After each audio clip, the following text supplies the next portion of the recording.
Hello, welcome back to your channel knowledge is power. तो अभी हम चैप्टर एक्सरसाइज 2.4 को सॉल्व करेंगे।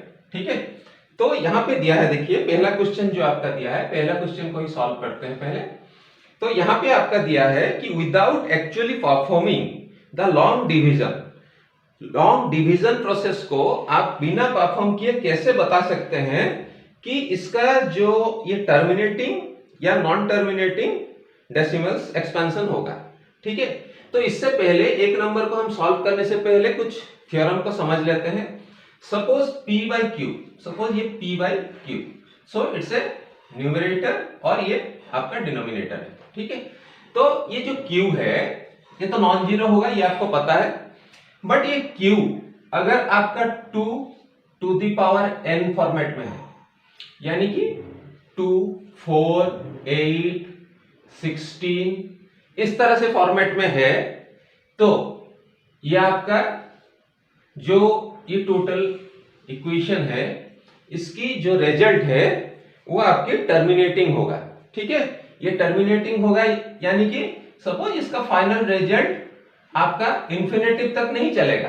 ठीक है, कहीं पे आके ये रुक जाएगा, सपोज 2.52 या 3.356 इस तरह से आगे आगे बढ़ता नहीं जाएगा लास्ट तक, इंफिनिटिव तक। राइट, तो इसी हिसाब से आप इसको, एक तो हो गया 2 टू द पावर n।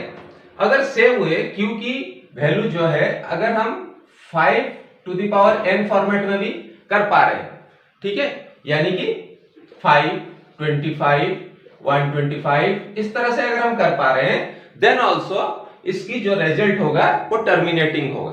ठीक है, सेम हुए। और एक चीज है, अगर ये दोनों का नीचे का q का value 2 to the power n और 5 to the power n format में भी होता है तो भी ये टर्मिनेटिंग होगा।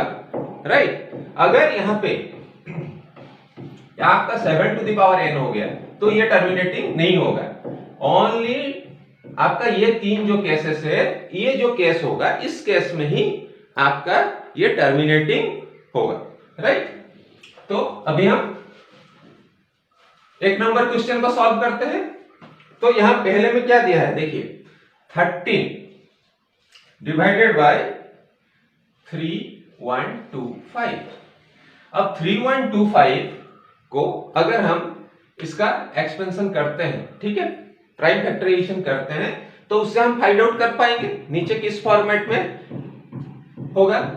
तो यहां पे देखिए 3125 को आप बैकग्राउंड में अगर करेंगे तो यहां पे देखिए ये 7 और 4 11, 3 से नहीं हो रहा है, 2 से तो नहीं हो रहा है, ये दिख रहा है, तो अब ये 5 से होगा। तो 5 से होगा तो 6 है, फिर 2 है, फिर 5 है, फिर नेक्स्ट में फिर 5 से होगा, तो आपका ये 1, 2 और 5, फिर आपका 5 में होगा तो आपका 25, फिर 5 में होगा तो 5, यानी कि 5 बार 5 आ रहा है, यानी कि ये आपका कितना होगा 13 divided by 5 to the power 5। तो मैंने आपको क्या बताया था, 2 to the power n, 5 to the power n और 2 टू द पावर n और 5 टू द पावर n दोनों का मिक्सिंग। तो यहाँ पे आपका इसको सॉल्व हो रहा है, मतलब इस क्राइटेरिया को मैच कर रहा है। दैट मीन्स आपका ये टर्मिनेटिंग है। राइट, तो सेम वे आप बाकी चीजों को भी आप कर सकते हैं, जैसे ये 64 यहाँ पे दिया है, 64 डिवाइडेड बाय आपका 455, कितना है 455।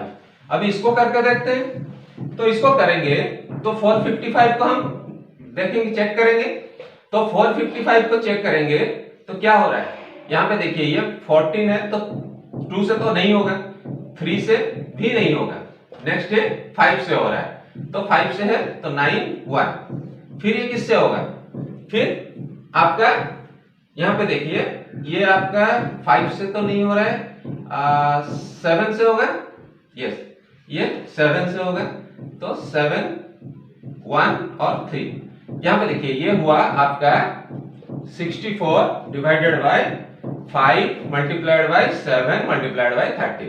तो यहाँ पे देखिए 5 तो है बट 7 और 13 है, तो ये किसी भी क्राइटेरिया को मैच नहीं कर रहा है। दैट मीन्स ये आपका नॉन टर्मिनेटिंग है और ये टर्मिनेटिंग है।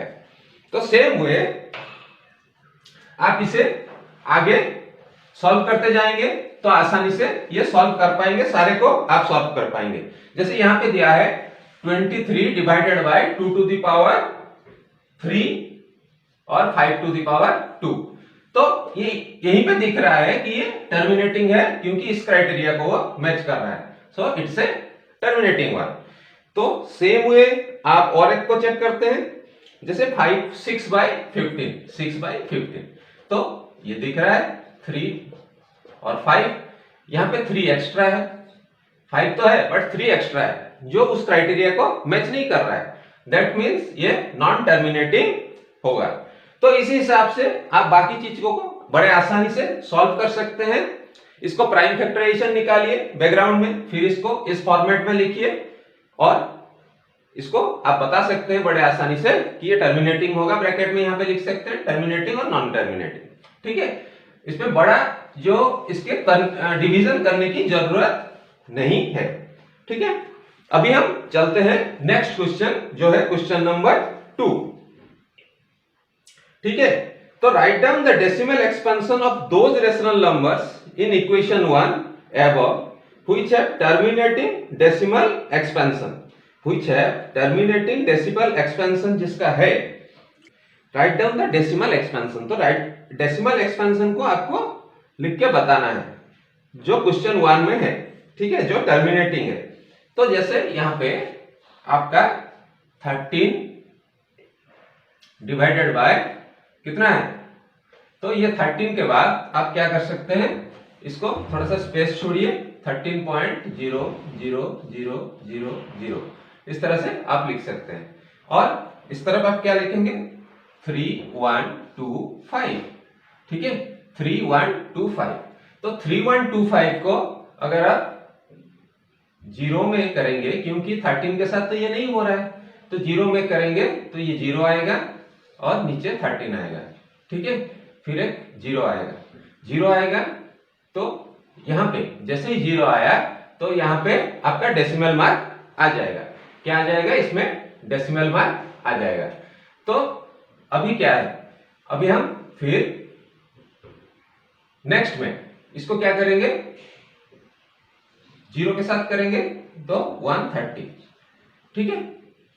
तो अभी क्या है, अभी भी नहीं हो रहा है, तो इसको अभी दो जीरो नीचे लाएंगे, ठीक है। पहले के साथ करेंगे तो जीरो के साथ आया, फिर दो डेसिमल मार्क के बाद दो जीरो जोड़ेंगे क्योंकि दो जीरो नीचे आया, ठीक है, दो जीरो नीचे आया तो इसके साथ भी दो जीरो हो जाएगा।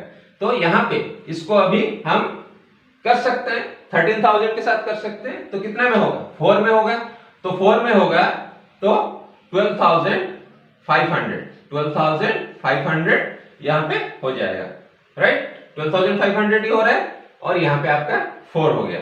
तो अभी नीचे क्या है 500, ठीक है, नीचे क्या आया 500। अभी फिर हम एक जीरो को नीचे लाएंगे, ठीक है, तो 5,000 हो गया। तो अभी 5,000 को 1 से कर सकते हैं हम, तो कितना आया 3125। अभी 3125 आया तो नीचे कितना आएगा 875, फिर एक जीरो आया। अब जीरो आया तो अभी हम देखते हैं कि ये टर्मिनेट कर रहा है या नहीं कर रहा है। अभी हम अगर देखेंगे तो 3 के साथ अगर करेंगे तो ये 3 तो नहीं हो रहा है, 2 हो रहा है, राइट, ये 2 हो रहा है। तो 2 हो रहा है तो 6,250। तो अभी कितना आया 500 और यहाँ पे 2, ठीक है, 2500, फिर है जीरो, हम इसको लाएंगे तो 2500 के साथ अगर लाएंगे फिर इसको हम मल्टीप्लाई करेंगे, ठीक है, फिर इसको मल्टीप्लाई करेंगे तो कितना होगा। अभी आप देखिए इसमें हम 4 मल्टीप्लाई किए थे तो 12,500 आया था, ठीक है, तो ये 25,000 है, जस्ट डबल है। आप यहां से देख सकते हैं ये जस्ट डबल है। तो 4 के साथ यानी कि इसको 8 के साथ करेंगे तो हो जाएगा ये 25,000, ठीक है, क्रॉस, यानी कि इसकी जो वैल्यू आया ये इतना है, ठीक है। तो इस फॉर्मेट में आप अपने जो पेपर में कर सकते हैं। ये आपका 2 नंबर क्वेश्चन है, राइट, ये आपका 2 नंबर क्वेश्चन है। सेम वे और एक एग्जांपल को लेते हैं हम, ठीक है, और एक एग्जांपल को लेके हम इसको सॉल्व करते हैं जो टर्मिनेटिंग है। तो यहां पे आप देख सकते हैं कि और एक एग्जांपल जैसे कि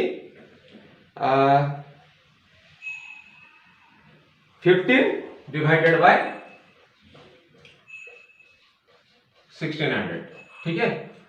यहां पे आप कर सकते हैं इसको हम डायरेक्टली उसी फॉर्मेट में लिखते हैं, 15.00000 इस तरह से लिखते हैं, और यहां पे हम लिखेंगे 1600, ठीक है। तो यहां पे देखिए ये 0 है, 0 के साथ 0 आया तो 15 नीचे आया, तो 15 नीचे आया तो एक 0 डालेंगे, ठीक है, और यहां पे हम क्या डेसिमल मार्क लगाएंगे, ठीक है। तो डेसिमल मार्क लगाने के बाद जैसे ही लगाएंगे तो फिर ये 0 हो गया, तो 150, फिर कितना हुआ, और 2 0 लाएंगे, 2 0 लाना पड़ेगा, तो फिर यहाँ पे 2 zeros हो गया, ठीक है। 2 0 लाएंगे तो 2 zeros ऐसे ही हो गया। तो अभी हम 1600 को किससे मल्टीप्लाई करेंगे, तो फिर ये 15,000 के आसपास होगा। तो यहाँ पे आप देखिए 9 से कर सकते हैं, ठीक है। तो यहाँ पे आप 9 आ जाएगा, तो 14,400 यहाँ पे आ गया। तो यहाँ पे आपका नीचे क्या आया, 600। अभी 600 को फिर एक 0 नीचे लाएंगे, ठीक है, फिर एक 0 नीचे लाएंगे, तो 6000 हो गया। 6000 को अभी हम कितना कर सकते हैं, 16 से मल्टीप्लाई कीजिए 4 को, तो कितना होता है 64, 3 से होगा यानी कि 48, ठीक है, 48 होगा तो 1200। अभी और एक 0 लाएंगे, तो और एक 0 लाने पे यहाँ पे 12,000 हो गया, तो 12,000 यानी कि ये 7 हो सकता है, राइट, ये 7 होगा। 7 होगा तो कितना होगा, आप 16 into 7 कर दीजिए, ठीक है, 4 11, ठीक है, 11,200 यानी कि 800, ठीक है। अब ये 0 लगाइए, तो ये परफेक्टली डिवाइड हो जा रहा है 5 के साथ, यानी कि 8000, और ये खत्म हो गया। यानी कि इसका जो आउटपुट होगा वो 0.009375 होगा, राइट।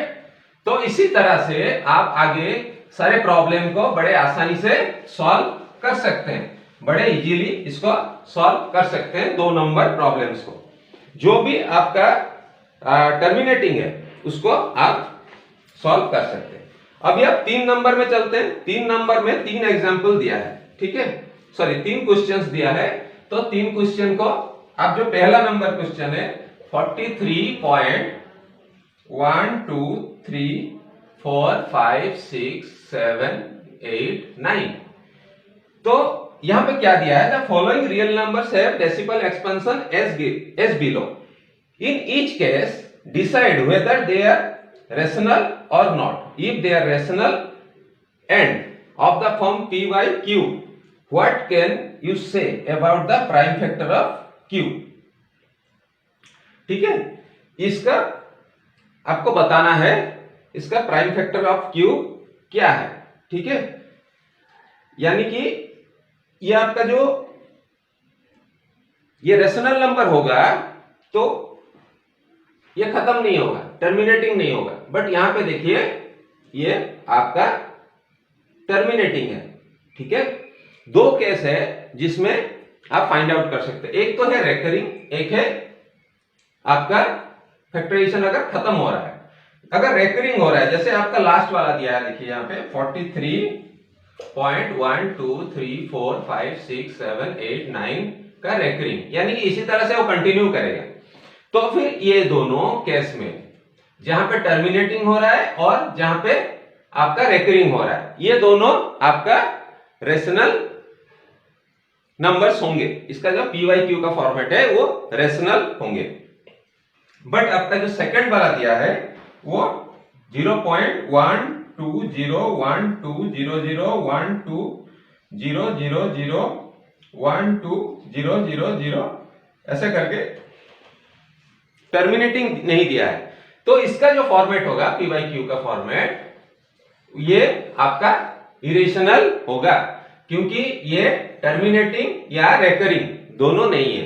बट ये क्योंकि due to the theorem it is a recurring one, ये पर्टिकुलर केस की बात कर रहा हूं, that's why it's a rational number होगा। ठीक है, PYQ का फॉर्मेट जो है वो रेशनल होगा और प्राइम फैक्टराइजेशन के जो करने से वो उसी फॉर्मेट में आएगा। ठीक है, तो ये दोनों आपका रेशनल है और ये इरेशनल है।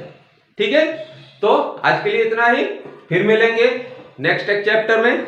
Till then good bye, stay tune और लाइक बटन को दबाना मत भूलिएगा। Thank you.